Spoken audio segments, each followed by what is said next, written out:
Hello everyone, আজকে এই এপিসোডে আমরা আলোচনা করব যে কিভাবে আমরা ডেভেলপমেন্ট শুরুর আগে আমাদের এনভায়রনমেন্টটা সেট আপ করতে পারি। আপনারা জানেন যে যেহেতু এটা WordPress project, so it basically runs on PHP, তাই না? সো আপনাকে আউটপুট দেখতে গেলে যে কোনো একটা ওয়েব সার্ভার লাগবে, সেটা হতে পারে অ্যাপাচি, সেটা হতে পারে লাইটিপিডি, সেটা হতে পারে nginx, whatever it is. But যখন আপনি অ্যাপাচি ইউজ করছেন তখন এটাকে বলা হয় ইউজুয়ালি এএমপি স্ট্যাক, অর্থাৎ অ্যাপাচি, মাইসিকিউএল এবং পিএইচপি। যখন লিনাক্স ইউজ করছেন তখন আগে একটা এল অ্যাড হয়, অর্থাৎ এটা কিনা লিনাক্স মাইসিকিউএল ল্যাম্প আর কি, লিনাক্স অ্যাপাচি মাইসিকিউএল পিএইচপি। এটা এনজিনএক্সের উপরেও হতে পারে, সেক্ষেত্রে এটাকে বলা হয় LAMP, LEMP, Linux nginx MySQL or and PHP. আর এমটা আসলে এখন যেহেতু মাইসিকিউএলের পাশাপাশি আপনারা জানেন মাইসিকিউএলের একটা ওপেন সোর্স ফর্ক চলছে যেটার নাম হচ্ছে মারিয়াডিবি।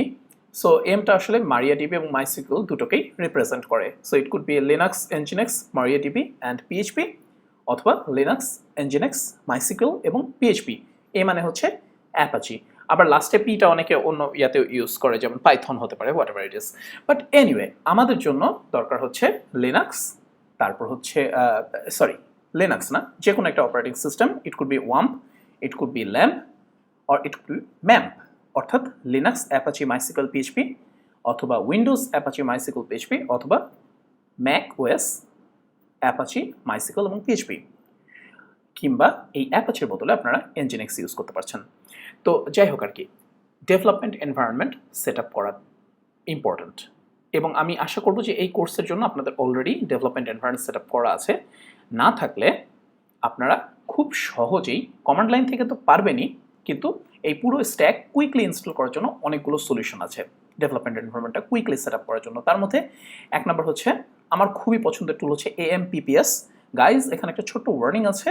AMPPS যদি আপনারা ইউজ করেন তো উইন্ডোজে বেশ কিছু ম্যানুয়াল কনফিগারেশনের ব্যাপার আছে, হ্যাঁ, কিন্তু আপনি যদি কনফিগারেশনটা করে নেন, যেমন প্রত্যেকবার আপনি ডোমেইন অ্যাড করলে আপনাকে হোস্ট ফাইলে সেটার একটা এন্ট্রি দিতে হবে, এই ধরনের কিছু ছোটোখাটো ইস্যু, একদমই ছোটোখাটো, কিন্তু এইটুকুন যদি মানে বিরক্তির অ্যানোয়িং জিনিসগুলো আপনি একটু ম্যানুয়ালি করে নেন, তাহলে AMPPS is a great solution. কারণ AMPPS একবার ইনস্টল করা হয়ে গেলে এখানে আপনি এই যে দেখতে পাচ্ছেন সফটেকিউলেসের cPanel ইনস্টলারের মতো সব কিছু আছে। এখানে আপনি ডোমেইন অ্যাড করতে পারবেন। ফর এক্সাম্পল, আমরা যখন কাজ করবো, ধরেন আমাদের প্রজেক্টের নাম যেহেতু মার্ক, তো মনে করেন আমরা একটা ডোমেইন অ্যাড করছি, ধরেন for example markwp.local.com for example. হ্যাঁ, দেখেন ও আমার পাথটা দিয়ে দিয়েছে, এবং আমি যখন ডোমেইনটা অ্যাড করা আমার হয়ে গেল, তখন কিছুক্ষণ পরে আমরা এখানে ওয়ার্ডপ্রেস ইনস্টল করতে পারবো। ওকে, এই যে আমরা ওয়ার্ডপ্রেসে আসলাম, এখানে ইনস্টলে ক্লিক করলাম, আমরা এখান থেকে সিলেক্ট করলাম আমরা রুটে ইনস্টল করতে চাই। ডিফল্ট ইউজার নেম হচ্ছে অ্যাডমিন পাস, খুবই বাজে জিনিস, but let's leave it like that. So আমরা একটুখানি কিছুক্ষণ ওয়েট করলে আমাদের ওয়ার্ডপ্রেস ইনস্টল হয়ে যাবে। এই যে দেখেন হয়ে গেল। যদি এখন এখানে এই যে ক্লিক করি, তাহলে আপনি দেখতে পাবেন যে আমাদের ওয়ার্ডপ্রেস ইনস্টলেশনটা সুন্দরভাবে রান করছে। উইন্ডোজে গেলে এখানে একটু ভেজাল হয়, অনেকেই এসে এখানে ডোমেইনটা দেখতে পায় না। তার কারণ হচ্ছে উইন্ডোজে পারমিশনের কারণে, পারমিশন বিভিন্ন ছোটখাটো ইস্যুর কারণে, কার পারমিশন কীভাবে সেট আপ করা আছে সে কারণে ওই হোস্ট ফাইলে এন্ট্রিটা দিতে পারে না। ওকে, এই কারণে ডোমেইনটা পাচ্ছে না। But other than that AMPPS is অসম। এবং AMPPS এর যে ধরেন সেটিংস আছে, যে এখানে আপনি পিএইচপি ভার্সন চেঞ্জ করতে পারবেন, এখানে অনেকগুলো ভার্সন সহ আছে AMPPS। তারপর আপনি মাইসিকিউএলের বিভিন্ন ধরনের কনফিগারেশন করতে পারবেন, ঠিক আছে। এই যে এখানে ধরেন কনফিগারেশনের আছে, অপশন আছে। তারপর আপনি যদি এক্সটেনশন ইনস্টল করতে চান, ঠিক আছে, এর তো AMPPS হলোই। যদি এক্সটেনশন ইনস্টল করতে চান, আমরা কোথায় ছিলাম, আমরা ছিলাম এখানে। ধরেন ফর এক্সাম্পল, এই যে আমি যদি এখানে আসি, তখন আপনি দেখতে পাবেন কনফিগারেশন পিএইচপি এক্সটেনশন, এখানে ক্লিক করলে আমার এই যে এখানে সমস্ত এক্সটেনশনগুলো আমি রান টাইমে চেঞ্জ করতে পারি। But it's beautiful. জাস্ট ছোটোখাটো যে ইস্যুটা ঝামেলা আছে ওটা যদি আপনারা মেনে নেন, তাহলে AMPPS ইজ গ্রেট। আচ্ছা, এরপরে আরেকটা সলিউশন আছে। যদি আপনি AMPPS ইউজ না করতে চান, সেক্ষেত্রে আরেকটা যেটা সলিউশন, সেটা হচ্ছে জ্যাম্প। খুবই popular, beautiful, and it works everywhere without any problem, ঠিক আছে। কিন্তু এর কন্ট্রোল প্যানেলটা ওরকম ভালো না, AMPPS এর মতো আর কি। ভালো না তা না, মানে AMPPS এর মতো না, but XAMPP works just great. So আপনারা ইচ্ছে করলে উইন্ডোজ, লিনাক্স এবং ম্যাকওএস এর জন্য জ্যাম্প ইনস্টল করে দিতে পারেন। গাইজ, একটা জিনিস একটু ক্লিয়ার করে দিই, যে সেটা হচ্ছে যে এগুলো যে টুল ইউজ আপনাকে করতেই হবে এরকম কিন্তু না। আপনি চাইলে সবকিছু ম্যানুয়ালি ইনস্টল করে নিতে পারেন, অ্যাপাচি, মাইসিকল, পিএইচপি সবকিছু ম্যানুয়ালি ইনস্টল করে কনফিগার করে নিতে পারবেন। It's absolutely fine and it's the preferred way, কারণ হচ্ছে আপনি তখন আপনার হাতে নিজের মতো করে টিউন করে নিতে পারেন। বাট অনেকেরই আমাদের হাতে সেই টাইমটা থাকে না, কারণ আমি তখন দেখা যাবে যে একটা ডোমেইন অ্যাড করতে যাবো, আমাকে বারবার অ্যাপাচিতে ভার্চুয়াল হোস্ট মানে লিখতে হচ্ছে, ভার্চুয়াল হোস্টের যে কনফিগারেশন অথবা এনজিনিক্সের জন্য আপনার সার্ভার ব্লক, তো এইগুলো টাইম অনেকে থাকে না। আমরা চাই হচ্ছে র্যাপিড অ্যাপ্লিকেশন ডেভেলপমেন্ট করতে, তাই না? সো এই সব কারণেই আসলে এইসব টুল, যাতে আমরা কুইকলি ডেপ্লয় করতে পারি, কুইকলি ডেভেলপমেন্ট শুরু করতে পারি। আচ্ছা, এরপরে আরেকটা টুল আছে, আপনি যদি ম্যাক ইউজ করেন, macOS is beautiful, it's a certified Unix. So আপনি একই সাথে মানে লিনাক্সের ফ্লেভার পাবেন এবং উইন্ডোজের যেসব পপুলার সফটওয়্যার সেগুলো ম্যাকে চালাতে পারবেন। সবগুলো শান্ত আছে ইউজুয়ালি, বেশিরভাগই অ্যাপ। তো এনিওয়ে, তো ম্যাম্প হচ্ছে খুব ভালো, ম্যাম্পের ফ্রি এডিশন আছে, ম্যাম্পের প্রো এডিশন আছে, দুটোই ইউজ করতে পারবেন।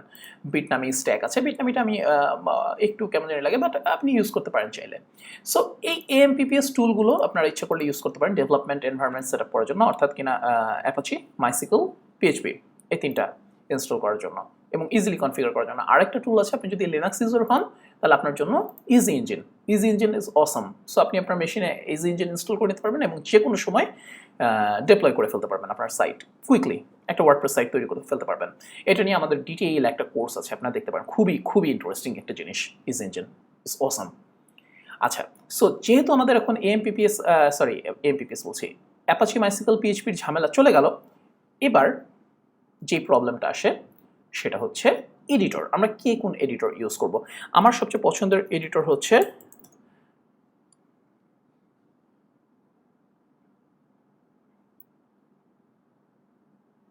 জেটব্রেন্সের মানে পিএইচপি স্টর্ম। তো পিএইচপি স্টর্ম খুবই খুবই রোবাস্ট, খুবই চমৎকার, এবং এটা দিয়ে আপনি যে কোনো পিএইচপি প্রজেক্ট অনেক ফাস্ট ডেভেলপ করতে পারবেন। ঠিক আছে, অনেক অনেক এক্সেলেন্ট ফিচার আছে, ইউজ করেও মজা এবং কাজ করেও মজা। আমরা আমাদের এই প্রজেক্টে থ্রু আউট দ্য প্রজেক্ট এবং সবগুলো থিমের টিউটোরিয়াল দেখানোর জন্য, ডেভেলপমেন্ট মানে ডেমনস্ট্রেট করার জন্য, ডেভেলপমেন্ট দেখানোর জন্য আমরা পিএইচপি স্টর্ম ইউজ করবো। ঠিক আছে, পাশাপাশি আমার আরও একটা পছন্দের এডিটর আছে, সেটা হচ্ছে মাইক্রোসফটের ভিজুয়াল স্টুডিও কোড। এটা একদম ফ্রি। পিএইচপি স্টর্ম কিন্তু ফ্রি না, পিএইচপি স্টর্ম কিনতে হয়। ভিজুয়াল স্টুডিও একদম ফ্রি, এখানেও আপনি পিএইচপি এনভায়রনমেন্ট সেট আপ করে নিয়ে একদম ধুমায় কাজ করতে পারবেন, কোনো সমস্যা নাই। ঠিক আছে, এটাও বিউটিফুল, এর ইন্টারফেস অনেক স্লিক, খুবই ফাস্ট, এবং এটা আপনি লিনাক্স, উইন্ডোজ, ম্যাক সব জায়গায় ইউজ করতে পারবেন। পিএইচপি স্টর্ম আপনি মানে মাল্টিপল ওএস কম্প্যাটিবল। ঠিক আছে, তো এই দুটো এডিটর আমার খুব পছন্দ। ছোটোখাটো লেখালেখির জন্য সাবলাইম আমার খুব পছন্দ। সাবলাইমে আপনি খুব চমৎকার করে এনভায়রনমেন্ট সেট আপ করতে পারবেন। ইনফ্যাক্ট লারাকাস্টে জেফ্রি ওয়ের একটা বিশাল ফ্রি টিউটোরিয়াল সম্ভবত আছে, ফ্রি সিরিজ, যে কীভাবে আপনি লারাভেলকে, এই সাবলাইমকে পিএইচপি ডেভেলপমেন্টের জন্য কনফিগার করবেন। ঠিক আছে, সাবলাইম যদি আপনি কনফিগার করে নেন, সাবলাইম ইজ অসাম, খুবই ভালো, খুবই চমৎকার জিনিস। সাবলাইম হচ্ছে আপনাকে ফ্রি ইউজ করতে দিবে, মাঝে মাঝে শুধু ন্যাক করবে যে তুমি এটা আনরেজিস্টার্ড ভার্সন ইউজ করছো, তুমি কি কিনবা নাকি, বাট আপনি সেটা কিনতেও পারেন। আবার যদি বলেন যে না আমি কিনবো না, ও আপনাকে ফোর্স করবে না কেনার জন্য। আরেকটা এডিটর আছে খুবই চমৎকার, সেটা হচ্ছে অ্যাটম। আপনারা দেখতে পারেন, অ্যাটমও খুব খুব খুব জোস, বিউটিফুল। অ্যাটমও free. Sublime actually free, but এর পেইড ভার্সনটা আছে হচ্ছে আপনি সম্ভবত $99, বাট ওটা আপনাকে কিনতে হবে না, মানে ফোর্সড না যে আপনাকে কিনতেই হবে ডেভেলপমেন্টের জন্য, না এরকম না। আপনি কিনলে কিনলেন, না কিনলে ফ্রিটা ইউজ করতে থাকেন। ওকে গাইজ, আরেকটা জিনিস বলতে ভুলে গিয়েছিলাম, সেটা হচ্ছে এই যে এএমপি মানে স্ট্যাকটা ইনস্টল করার জন্য বারবার AMPPS চলে আসছে, কারণ AMPPS সবসময় কথাবার্তা হয়, এই কারণে AMPPS আমার খুবই ফেভারিট। এনিওয়ে, সো যদি আপনি কন্টেইনারাইজড এনভায়রনমেন্ট ইউজ করতে চান তাহলে এটা ইউজ করতে পারেন, লোকাল বাই ফ্লাইহুইল। এটা শুধুমাত্র ম্যাক এবং উইন্ডোজের জন্য, লিনাক্সের জন্য নাই। তো বাট এটা খুব চমৎকার একটা টুল, ভার্চুয়াল বক্সের উপর বেস করে তৈরি করা। আপনি যে কোনো সময় এখান থেকে ওয়ার্ডপ্রেসের এরকম এরকম করে যে আমরা তখন একটা ডোমেইন ডিপ্লয় করলাম যে markup.local.com, ঠিক একইভাবে আপনি ফ্লাইহুইল থেকেও এরকম করে ডোমেইন ডিপ্লয় করতে পারবেন, এবং তার মধ্যে কি বলে যে WordPress project, PHP project, lamp project, যেটা ইচ্ছা আপনি সেটা সেট আপ করতে পারবেন। খুবই খুবই চমৎকার। আমরা নেক্সট ভিডিওতে এই লোকাল বাই ফ্লাইহুইল নিয়ে একটু আলোচনা করব। ওকে, তো ফ্লাইহুইলটা আপনারা দেখতে পারেন, এটা একটু ভারী, ডাউনলোড করতে একটু টাইম নেয়, বিভিন্ন জিনিসপত্র যেহেতু কন্টেনারাইজড, বাট সুবিধা হচ্ছে যে একটা আরেকটার সাথে কোনো রকমভাবে ইন্টারফেয়ার করছে না, সবগুলো আলাদা আলাদা কন্টেনার। ঠিক আছে, যে যার নিজের কন্টেনারে ইন্ডিপেন্ডেন্টলি রান করে। সো খুবই রোবাস্ট এবং খুবই চমৎকার একটা সলিউশন, আর একদম কুইকলি তৈরি করে ফেলা যায়। অনেক ধরনের কনফিগারেশন অপশনস আছে, লেস এনক্রিপ্টের অপশন আছে, এটা ওটা আছে। সো এসএসএল টেসএসএল আপনি ইচ্ছা মতো এখান থেকে কনফিগার করে নিতে পারবেন। সো লাস্ট যেটা আরেকটা আছে, আপনি যদি নিজের ভিপিএস থাকে আপনি সো ভিপিএস তো নিজের মতো করে কনফিগার করে নিতে পারবেন। মোট কথা ডেভেলপমেন্ট এনভায়রনমেন্ট যদি আপনার হাতে ঠিকমতো কনফিগার করা থাকে, আপনি যদি ঠিকমতো সব কিছু সেট আপ করে রাখেন, আপনি দেখবেন ডেভেলপমেন্ট মানে আপনার জন্য খুবই সহজ হয়ে যাবে এবং খুবই আনন্দদায়ক হয়ে যাবে। এটাতে আপনার কোনো প্রবলেম হবে না যে আপনি পদে পদে হোঁচট খাবেন, এটা কনফিগার করতে গিয়ে হোঁচট খাচ্ছেন, ওটা কনফিগার করতে গিয়ে হোঁচট খাচ্ছেন, এরকম না। কারণ এগুলো কাজ যখন আপনি ডেভেলপমেন্ট শুরু করবেন, কোড লেখা শুরু করবেন প্রবলেম অ্যানালাইসিসের পরে, তখন যদি বারবার আপনাকে হোঁচট খেতে হয়, দ্যাট মানে ওর মতো বোরিং জিনিস, অ্যানোয়িং জিনিস আর নাই। ওকে, আচ্ছা, আরেকটা জিনিস আপনারা একটু স্টাডি করতে পারেন, সেটা হচ্ছে এনগ্রক। এনগ্রক হচ্ছে একটা এনপিএম প্যাকেজ। এটা দিয়ে যেটা হয় যে ধরেন আপনি একটা লোকালি কিছু একটা ডেভেলপ করতে পারছেন লোকাল হোস্টে, ওকে, সেটা আপনি বাইরে এক্সপোজ করতে পারছেন। অর্থাৎ লোকাল হোস্ট 3000 মনে করো, আপনি এই যে কমান্ডটা দিলেন এনগ্রক, ওর সাথে সাথে সেটা একটা ভার্চুয়াল একটা নাম দিয়ে দিল। তখন যে কেউ আপনার বাইরে থেকে, আপনার ওয়াইফাইতে না থাকলেও যে কেউ ওয়ার্ল্ড ওয়াইড এই ইউআরএলটা ভিজিট করলে আলটিমেটলি সে আপনার এই লোকাল হোস্ট এই ইউআরএলটা ভিজিট করতে পারবে। So ngrok is free up to certain limit, তারপরে পেইড, বাট সার্টেন লিমিটটা ভালো, কোনো সমস্যা নেই, ওটা দিয়ে আপনি টেস্ট করতে পারবেন। সো এটা একটা ইন্টারেস্টিং টুল আর কি, জাস্ট মানে এইচটিটিপি টানেলিংয়ের জন্য। এইচটিটিপি শুধু না, আপনি যে কোনো পোর্টকে টানেল করতে পারছেন। সো টানেলিংয়ের জন্য ngrok is a nice tool. ইজ ইঞ্জিনটাও দেখবেন, JetBrains অবশ্যই দেখবেন। So that's it guys. আশা করি ডেভেলপমেন্ট এনভায়রনমেন্ট আপনাদের খুব দ্রুত সেট আপ হয়ে যাবে। বাট যেটাই ইউজ করেন না কেন, AMPPS হোক, ওয়াম্প হোক, জ্যাম্প হোক, ম্যাম্প হোক, কি ইজি লোকাল বাই ফ্লাইহুইল, যেটাই হোক না কেন, ঠিক মতো করেন and make it enjoyable for you. Right? Okay, take care, bye by.